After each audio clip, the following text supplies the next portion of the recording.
One of the most overlooked yet essential aspects of human health, performance, and psychological well-being is quality sleep. Yet in modern life, it's also one of the most disrupted. Many people find themselves exhausted by day, wired by night, and confused by the failure of their bodies to obey the natural rhythms they were biologically designed for. What's happening here isn't simply poor routine or bad habits, although those play a role. It's a breakdown in the internal regulatory systems that govern our transitions between alertness and rest. And this breakdown is not random, it's measurable, it's neurobiological, and it can be reversed. Let's begin by understanding a critical principle. Sleep is not something you do, it's something your brain allows when the right conditions are in place. If those conditions aren't present, your brain will not enter the required sleep states, no matter how tired you feel or how desperately you want rest. So to calm the brain before bed, we have to reverse engineer the inputs that tell your nervous system it's time to downshift. Your brain operates using two fundamental systems when it comes to alertness and calms: the sympathetic nervous system, which is responsible for vigilance, focus, and readiness, and the parasympathetic nervous system, which facilitates rest, recovery, and repair. During the day, we ideally oscillate between sympathetic arousal and parasympathetic relaxation. But at night, that sympathetic drive must be dialed down if we want to transition into the neurochemical environment that supports deep restorative sleep. So what determines whether the brain will shift into that relaxed parasympathetic mode? A lot of it comes down to the inputs you provide throughout the day, especially in the hours before bed. Light, temperature, nutrition, respiration, and thought patterns all send powerful signals to the brain that either promote alertness or calm. And the good news is we can deliberately adjust these inputs to create a neurobiological landscape that supports sleep. One of the strongest levers we can pull is light exposure. The human retina contains specialized neurons called intrinsically photosensitive retinal ganglion cells.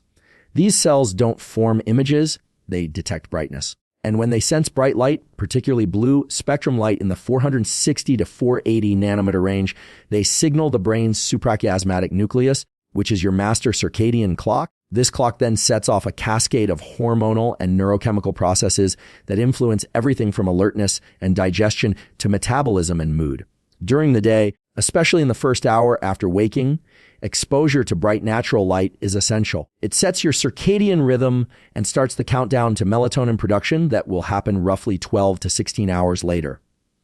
But at night, particularly in the 90 minutes before bed, the opposite is true. Light, especially overhead artificial light, suppresses melatonin, the hormone that facilitates sleep onset. Even brief exposure can shift your clock forward and make it harder to fall asleep or stay asleep. So, one of the most effective things you can do to calm your brain before bed is to dim the lights in your environment. Use lamps instead of ceiling lights. If possible, switch to warm, red-orange spectrum bulbs in the evening. Avoid screens or use blue light filters if you must be on a device. Better still, use that time to read, journal, or engage in a calming routine that doesn't involve bright stimulation. You are essentially telling your brain, the sun has set, it's time to slow down. Another critical factor is temperature. Your body temperature naturally drops in the evening as part of the sleep initiation process. This drop is driven by the circadian rhythm and is necessary for melatonin release and sleep depth. If your core temperature is too high, the brain interprets that as a signal to stay alert. So how do you facilitate this drop? Paradoxically, by raising your body temperature briefly, then allowing it to fall. This is why a warm bath or shower 60 to 90 minutes before bed can be so effective. The warm water causes vasodilation, your blood vessels open up, and when you step out, heat rapidly dissipates from your body, initiating the cooling process that promotes sleepiness. If a shower or bath isn't feasible, simply keeping your room cool, somewhere between 60 to 67 degrees Fahrenheit, and using breathable bedding can help. Don't overbundle. Allow your body to release heat. Some people also benefit from warming their hands and feet to increase peripheral heat loss and accelerate the drop in core temperature. Now let's talk about nutrition. What and when you eat has a profound effect on your ability to fall asleep. Large meals too close to bedtime activate digestion and elevate metabolic rate, which can keep your brain in an alert state. Ideally, your last large meal should be at least 2 to 3 hours before bed. If you need a small snack closer to sleep, Opt for something low in sugar and moderate in complex carbs or protein, such as a banana with almond butter or some plain yogurt. These provide tryptophan and magnesium, which can help support serotonin and melatonin production. Caffeine is another major variable. It blocks adenosine, a molecule that builds up during the day and creates sleep pressure. While its half-life is around 5 to 6 hours, its quarter life can extend beyond 12 hours. That means your 2 p.m. coffee can still be affecting your brain chemistry at 2 a.m. The solution? Cut off caffeine intake by early afternoon, ideally before 2 p.m. and certainly by 3 or 4 p.m., depending on your metabolism. There's also the issue of alcohol. While alcohol may help you fall asleep faster, it disrupts REM sleep and fragments your sleep architecture.